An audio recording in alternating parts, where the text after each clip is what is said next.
Salut à tous, Kwame Sport, j'espère que vous allez bien, peu importe l'heure et l'endroit où vous regardez cette vidéo. Avant de commencer, cliquez sur like, abonnez-vous et activez la cloche de façon à être tenu au courant quand je posterai de nouvelles vidéos.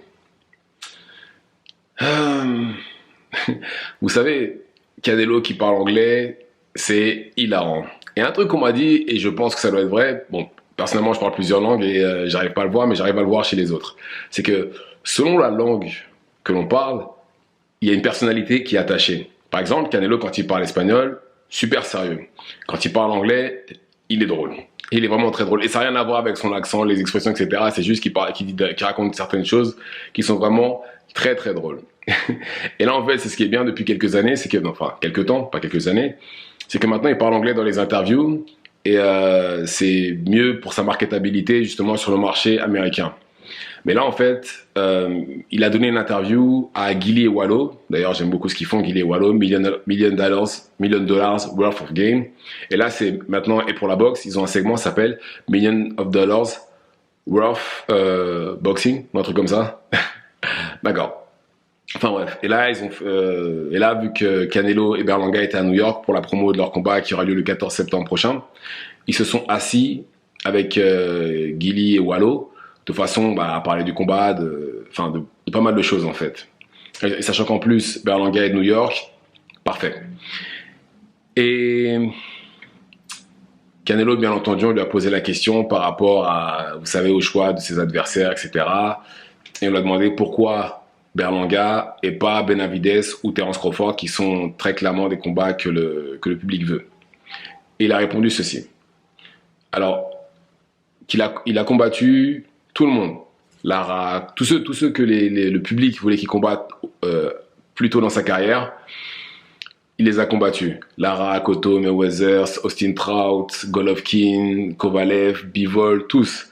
Et il estime que maintenant qu'il est à ce stade-là de sa carrière, il peut faire ce qu'il veut. Parce qu'il a fait tout ce qu'on lui a demandé de faire, c'est-à-dire combattre les meilleurs. Et là, maintenant, il estime que c'est plus nécessaire, que sa mission est accomplie.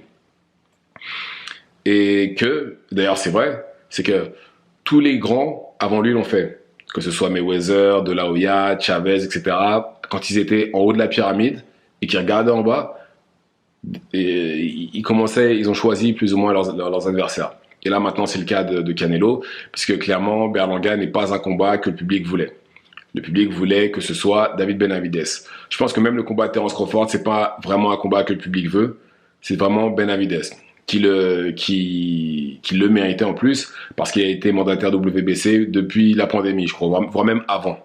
Donc ça aurait été largement mérité qu'il ait ce combat-là, mais il a décidé que ce soit Berlanga. Ça aurait pu être Jermall Charlo ou Eubanks Jr., donc estimons-nous heureux. Hein. C'est, on va dire, plus ou moins le moins pire des trois cas. Parce que Jermall Charlo, lui, il sort de dépression, un truc comme ça, donc, et il n'est pas apte à combattre du tout. J'espère qu'il va se rétablir très rapidement et revenir dans le ring. Et Eubanks Jr. ne mérite pas de se retrouver dans cette position-là. Non, il ne mérite pas. Pas du tout même. Ça, c'est le genre de combattants qui ont le nom, qui ouvrent des portes, mais c'est tout. Comme Conor Ben d'ailleurs. Mais enfin bref. Pour en revenir à Canelo. Alors, je ne cautionne pas. Parce que, bien entendu, hein, je suis comme vous. Hein. Le combat contre Benavidez, c'est vraiment le combat qu'on voulait tous voir. Je pense qu'il n'y a pas une personne qui n'aurait pas voulu voir ce combat-là. C'est pas possible. Ça aurait été le plus gros combat possible et imaginable pour cette année. Après, est-ce que c'est encore possible? Bonne question. Mais en tout cas, ça aurait été le plus gros combat possible et imaginable. Et en plus de ça, il a fait absolument tout ce qu'il lui a demandé. Donc normalement, il aurait dû être sélectionné pour avoir le combat contre Canelo. Mais d'un autre côté, ce qu'il dit, il n'a pas totalement tort. C'est vrai qu'il a fait absolument tout ce qu'on lui a demandé. Absolument tout. Golovkin l'a combattu. Mayweather l'a combattu. Austin Trout l'a combattu. Lara. Il a nettoyé la catégorie super middleweight en même pas un an.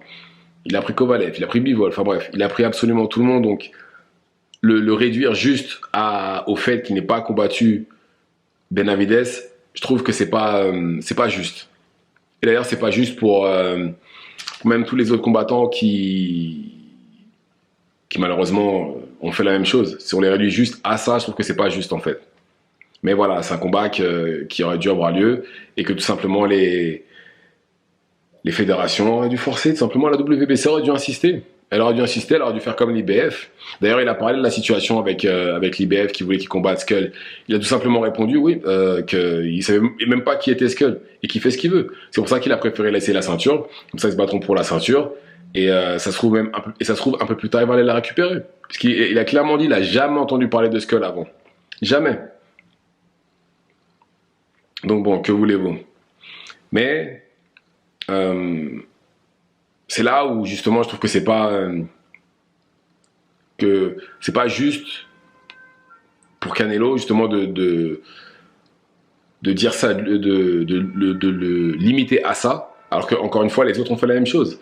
Floyd Mayweather par exemple, il a esquivé Margarito. Oui, c'est le seul qui l'a esquivé. Les autres, c'est pas de sa faute s'ils étaient trop vieux quand il les a combattus, il les a call-out quand ils étaient plus jeunes et même invaincus. Ça s'est jamais fait. Ou sinon Top Rank a bloqué certains combats. C'est vérifiable sur YouTube, tout ce que je dis. De la Hoya, pareil, il aurait pu combattre Winky Wright, il a fait en sorte de ne pas le combattre. Il l'a évité. Et il y en a plein comme ça, des exemples. Il y en a plein. Mais est-ce qu'on limite justement... bon, si, Floyd Mayweather, c'est vrai qu'il y en a beaucoup qui le limitent à ça parce que la plupart des gens n'ont connu Floyd Mayweather qu'à partir de Money Mayweather et pas Pretty Boy Floyd. Donc forcément, et encore, quand on regarde la carrière de Floyd Mayweather à partir de Money Mayweather, il a un bon CV aussi. Il a pris Miguel Cotto après qu'il soit sorti de sa plus grosse victoire, c'est-à-dire son rematch contre Margarito. Il a pris Pacquiao quand il était vraiment de retour, quand il a récupéré la ceinture, tout. Il a pris, comment il s'appelle, Shane Mosley après qu'il ait mis KO Margarito. Donc faut savoir en fait, c'est une fois que Floyd les combats, ça y est, ils sont pourris, ils sont nuls, ça y est. Ou c'est parce que juste un combat avant, non, ils sont de retour, ils sont top du top, ils peuvent combattre, ils peuvent battre Floyd Mayweather, ceci, cela. Il les bat. Ah ouais, non, il était nul en fait, puis il était vieux. Faut savoir, mettez-vous d'accord. Mais Canelo, très, très clairement, c'est vraiment le seul, hein, je crois, Benavidez. C'est vraiment le seul. Il n'y en a pas 2, 3, 4, c'est vraiment le seul qu'il ne veut pas combattre. C'est vraiment le seul. Et je trouve que ce serait pas juste de le limiter à ça. Vraiment pas. Après tous les beaux combats qu'il nous a offerts, tous ces moments, la trilogie. Après le troisième combat contre Golovkin, par exemple, je vois pas l'intérêt. Enfin, je vois pas l'intérêt parce que Golovkin avait 40 ans, il avait jamais combattu en super middleweight, il se faisait vieux, et ça se voyait que c'était plus le même du tout, déjà même juste avant. Ça avait aucun intérêt, c'est juste clairement Canelo pour fermer le livre et voilà, et prendre un billet tranquille. Et un combat sans risque. Mais voilà, une chose qu'on peut pas nier, c'est que depuis sa défaite contre Bivol, il ne prend aucun risque. Il prend plus de risques du tout. Parce que je suis quasiment sûr, bah déjà c'est sûr, il aurait battu Bivol, il serait peut-être même resté il aurait peut-être même pris BTBF après. Peut-être. Parce que, voilà, c'est marrant parce que Bivol, le combat avant Canelo, il avait fait un combat médiocre contre un Britannique. Il prend Canelo, c'est le meilleur il prend Canelo. Là, ça y est, Canelo devient il se transforme en Super Saiyan 2, ou 3, même 5, même si vous voulez, et bat Canelo. Et là, justement, c'est là où les excuses sont apparues. Ouais, mais Canelo, c'est pas un light heavyweight, et ceci, et cela. Ah, mais il est monté pour Kovalev, non? Il est monté pour Kovalev. C'est peut-être pas un light heavyweight, mais il a déjà eu l'expérience dans cette catégorie-là. Mais bon, bref, c'est pas le débat du jour. Mais en tout cas, voilà, il a fait absolument tout ce que le public lui a demandé. Et pour moi, enfin, je vais pas dire que c'est normal qu'il fasse ce qu'il a envie de faire, mais je pense que je peux comprendre où il veut en venir. Mais voilà, dans l'idéal, s'il veut vraiment faire ce qu'il veut, qu'il laisse les ceintures. Franchement, qu'il laisse les ceintures. Comme ça, en plus, c'est Canelo. Même sans ceinture, tout le monde va vouloir le combattre. Même s'il y a un peu moins d'oseille, ce sera toujours beaucoup plus que ce que proposent les autres. Toujours. Donc, je pense que c'est mieux qu'à la limite, s'il veut vraiment continuer comme ça, voilà, à combattre qui veut, qu'il laisse les ceintures, qu'il laisse les autres combattre pour les ceintures, et voilà. Même si je pense qu'il y aura toujours autant de demandes pour Canelo, pour un combat contre Canelo qu'il y en a aujourd'hui. Mais voilà, je pense que c'est mieux qu'il laisse les ceintures et qu'il laisse les autres combattre pour les ceintures.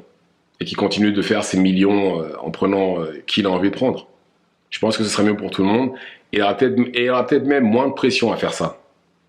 il aurait plus justement toutes ces questions-là. Là. Oui, mais pourquoi tu combats pas un tel? Pourquoi tu combats pas un tel? Non, j'ai plus de ceinture, c'est plus moi le champion. C'est à eux maintenant de se battre pour... c'est à eux de défendre les titres, etc. Sachant qu'en plus, Canelo, il y a des chances que... Ouais, je pense pas qu'il va combattre encore 5, 6, 7 ans. À mon avis, dans 2 ans, ça va être réglé vu qu'il a 30, 34, 35 ans, Canelo déjà. Et voilà. Mais bon, en tout cas, on peut pas réduire Canelo justement uniquement au fait qu'il n'ait pas combattu une personne. C'est tout. Pareil pour même pour ceux qui l'ont fait avant lui, c'est la même chose. Je pense pas, c'est pas juste de les réduire uniquement qu'à ça. Donc voilà, dites-moi ce que vous en pensez dans les commentaires. Activez la cloche de façon à être tenu au courant quand je posterai de nouvelles vidéos. Et c'est tout pour moi.